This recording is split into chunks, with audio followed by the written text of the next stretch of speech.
Hi guys. Okay, so um, I left last week talking about the wound vac and Romina. So this week I'm going to start with there was a doctor at the hospital, and I do not recall his name because he was actually retired. He retired when I went in to the coma, um, but he stayed on to take care of me. Um, he I was his only patient. He stayed there throughout the time that I was sick, and him and another doctor named Mark, and I don't recall Mark's last name, but Mark and his wife worked at the hospital both, and Mark was a major part of my recovery. He did everything he could do to try to rectify the situation, heal the situation, and he was amazing. And many people have shared that with me. And I went back and seen him a few times um, since my illness, and then just if I was in the hospital visiting people. If I would see him and he would be like, oh man, there you are, so he remembers me. I mean, obviously, people remember me. But one thing they remember me about, which is hilarious, is uh, I always, normally always, paint my piggies in a French manicure. Well, that day that I was had taken the kids to the mall, before I went and got the paint, I went and got my toenails painted. I got them painted bright red. So the whole time I was in the hospital, my husband knew I could not have my feet covered up, so he left my feet out. So the whole entire time I'm in the hospital, you see me in this sheet, no clothes on, covered up, apparently pretty risque-ish. I don't even want to go there, but I've had people tell me that I would have died had I known. But my red toes are sticking out at the other end, so everybody always talked about my red toes, and Mark always talked about my red toes. Anyways, there's that about my toenails. I don't know why I brought that up, but whatever. That's where I'm at. Okay, so this chief of surgery who is retired, he's come in and he's taking care of me, and so he knew me, but I didn't know him because I was asleep, right? So he comes in one day and he's looking at me, and I'm awake. I don't know how far into it I was, but I'm awake, and he's looking at me. He's got this like grin on his face. Now this is the same guy that went and told my family, whatever you're doing, keep it up, because we've done all we can do, and she's not going to make it. But you keep praying. And then came back later, keep it up because it's working. And that day there was literally like a prayer meeting going on of at least 50 to 60 people in the waiting room. I've been told that there was at least that many people there.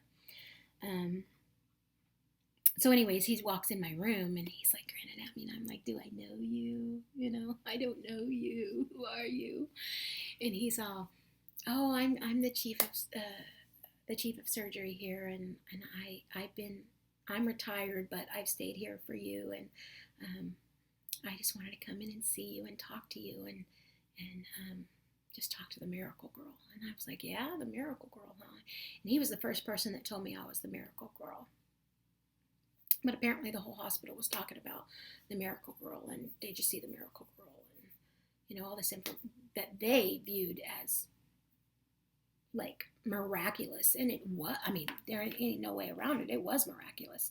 I was spared by God, period. But to hear people say it's always, it's fun. Like I seen Bo, my respiratory therapist, one time years later. He goes, oh, there's the miracle girl, so I guess they still call me that. I don't know. But anyway, so he comes in and he's all, he said, sis, I just want you to know that you are a miracle. There ain't no doubt in my mind that you are a miracle, because we couldn't save you. And your family started praying, and they never stopped until you came back to us. And don't let it, and he said, and don't you let anyone ever tell you that you're not a miracle girl, because you are. And so that was my very first experience of realizing, okay, you really, really are. You know, you've lived through something that is not normal, is not, I mean, the minute apparently your lungs collapse and harden, and they had already went through that phase, I guess there's a time frame in between where you can get them reinflated. And I'm not a nurse, I'm not a doctor, I don't really know this stuff. But apparently there's a time frame where you either need a transplant, or they need to get your lung reinflated, or it gets kind of like something, I don't know, crispy, powdery. I don't really know what it does, to be honest, but it doesn't work anymore. And I'll be honest, I have scans of my lungs, and you know, when you take when they take a X-ray of your lungs, they're like this dark gray, and that's how they kind of look at you on a scan. And when I have scans of my lungs, they're white. My entire lung is white.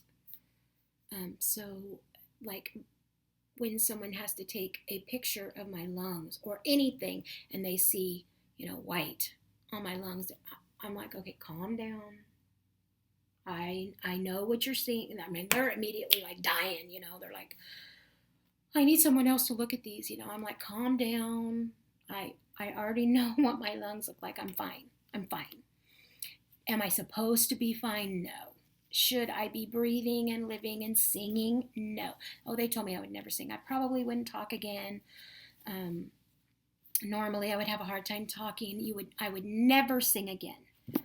And hello, Gina can sing. Gina still does. You've all heard it. And if you haven't, go back and take a peek. So there's that. And so he was just, I only seen him a couple times. He came in and seen me a couple of times, but he just wanted to really reiterate with me that he knew that I was a gift from God, and that I needed to, remain as such. And speaking of that, and I didn't share this with you earlier, because I'm not really exactly sure when it happened, but I know it was during the time that when I would wake up and I was scared, I knew that the Lord would be at the left side of my foot of my bed, kneeling. I knew it. I knew it within my heart, and I knew if I looked over there that was going to happen, and I knew that. But I was still, you're still afraid, like, in time, like you have moments of, you're going to die. You still think that. Well, and I know people will take issue with this, and believe it or not believe it, that's your choice. It is what it is. It's your choice to believe or not believe. I know what happened to me, and I would never discount any type of spiritual situation that happened in your life. So I hope that if you have anything to say, that it's positive, or don't say anything at all. I would prefer that, because you're not going to talk me out of this. I know for a fact it happened. I can still hear it as if it was yesterday, but I was laying there one of the times, and I was scared. I was scared to death. And the Lord is not the spirit of fear, but of truth and of life and of a sound mind. And that really comforted me whenever I was stressing. But I was laying there, and the voice of the Lord spoke to me audibly. Like, I audibly heard it. It wasn't like I was thinking it. It was in the room, someone speaking to me. And these are the words that he said to me. I didn't take you in the robbery. I didn't take you now. I'm not going to take you, so it's time to get up and work. And that was all he said.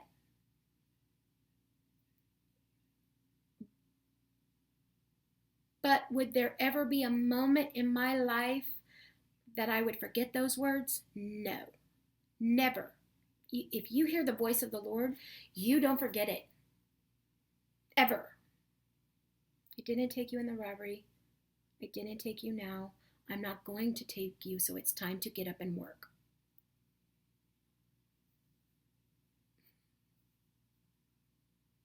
You're saved by grace. You're not saved by works.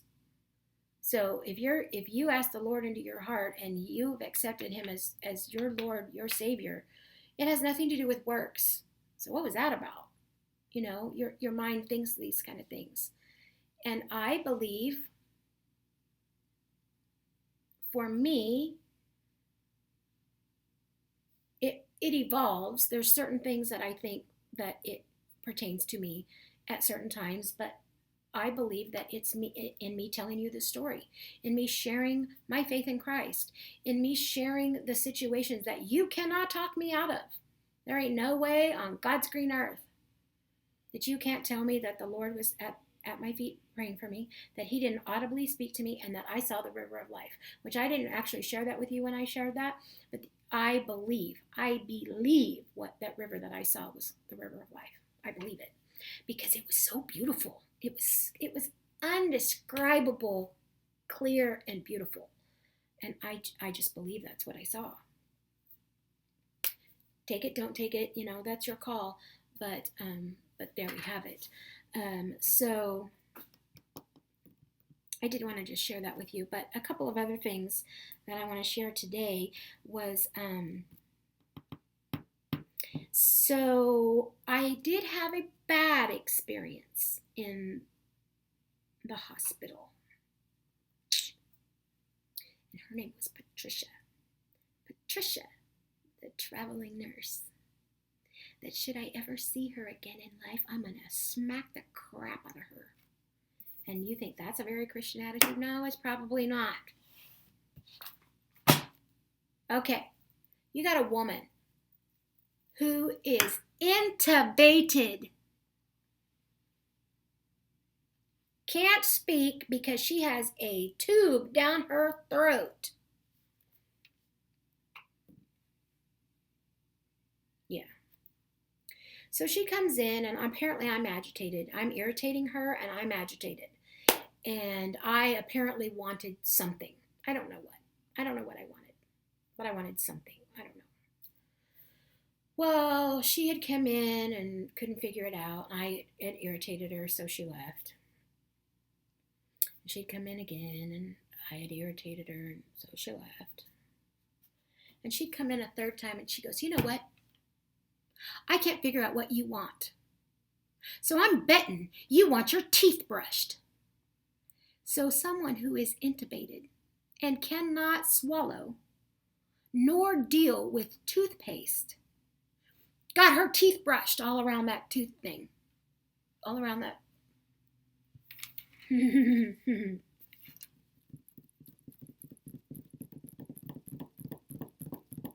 Yeah, that's me tapping my fingers. I'm still mad. And should I ever see that woman, I will smack the living crap right out of her. What? You don't even need to be a nurse. You old hag. That's Gina's rant. I complained about her. I said who she was. They wanted to bring her in the next night, and I absolutely refused. And they were looking at me like, why are you so adamant? I said,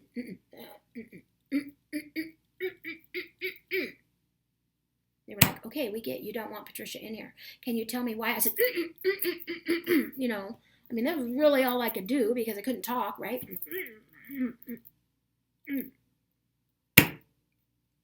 So when I was not intubated anymore and speaking clear enough, I went straight to the chief of nursing, or whatever you call her, the nursing manager. And I said, you sent in a traveling nurse. Her name was Patricia. I want to speak with her, and I want to speak with her now. And they were like, well, she's not here, ma'am. Can we help you? And I just laid it out. I said, you're idiots. You are idiots if you ever allow her back in this building again. And they were like, we are so sorry, ma'am. We are so sorry, Mrs. Pearson, whatever. Yeah, Gina was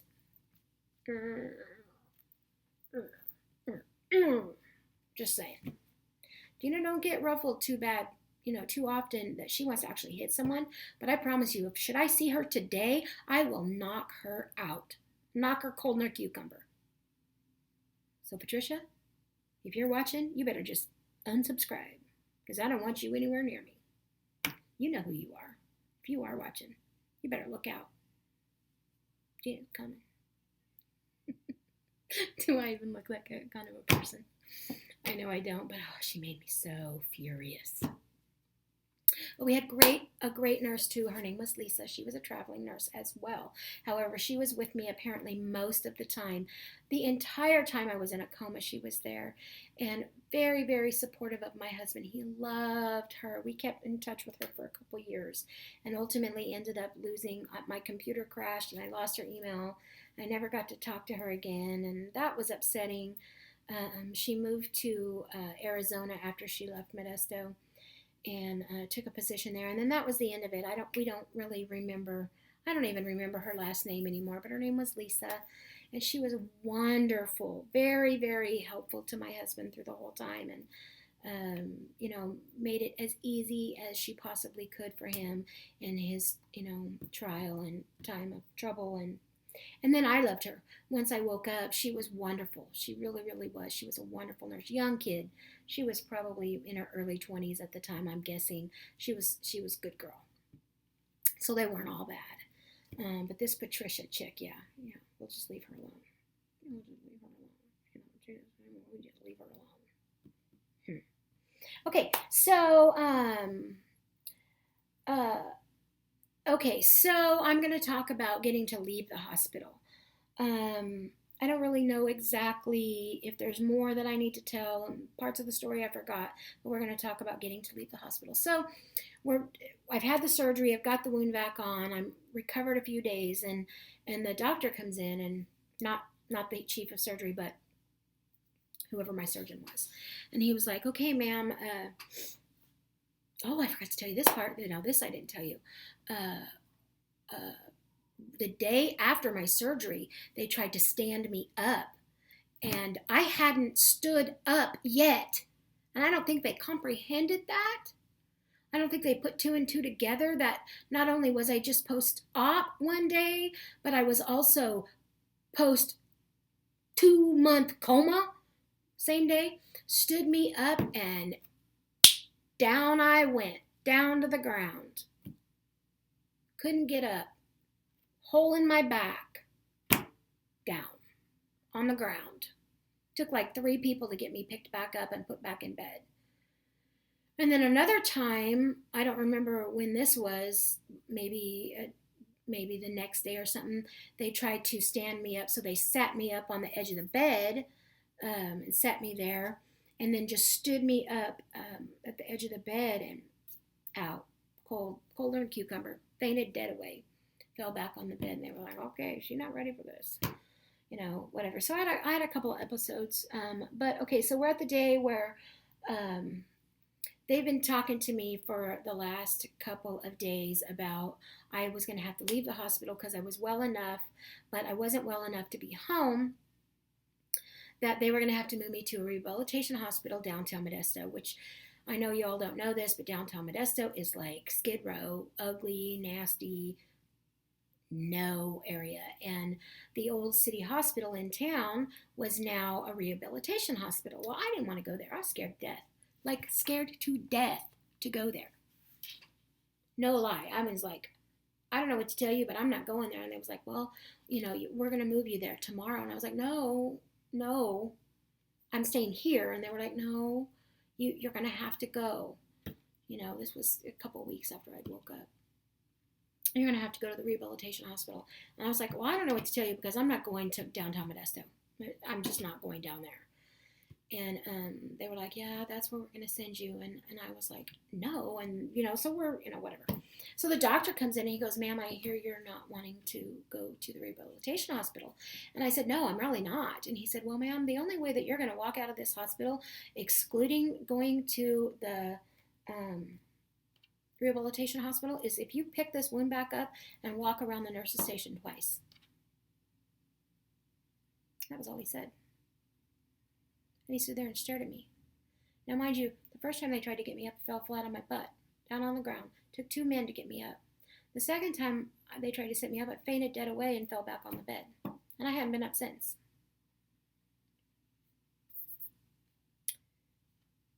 I looked at him like, you have got to be kidding me. I haven't even walked yet. He said, well, that's your option. You're going to go to the rehabilitation hospital. You'll be there for about a month. Or you pick up that wound vac right now and you walk around the nurse's station twice. My husband's sitting there looking at me like, she can't do that. It's not going to happen. And he knew I didn't want to go to that rehabilitation hospital because I was scared. I was like, all right. Leaned my legs over the side, got my own butt out, no help at all. I said, honey, hand me that wound vac, and off I went. Walked around it twice, went home the next day. That's how Gina rolls. I did not want to go to that rehabilitation hospital. So, yeah. We're already 21 minutes into it, and I'm sorry. I told you this was going to be a long story, so we'll pick back up next week. I hope you all have a great day. Bye-bye.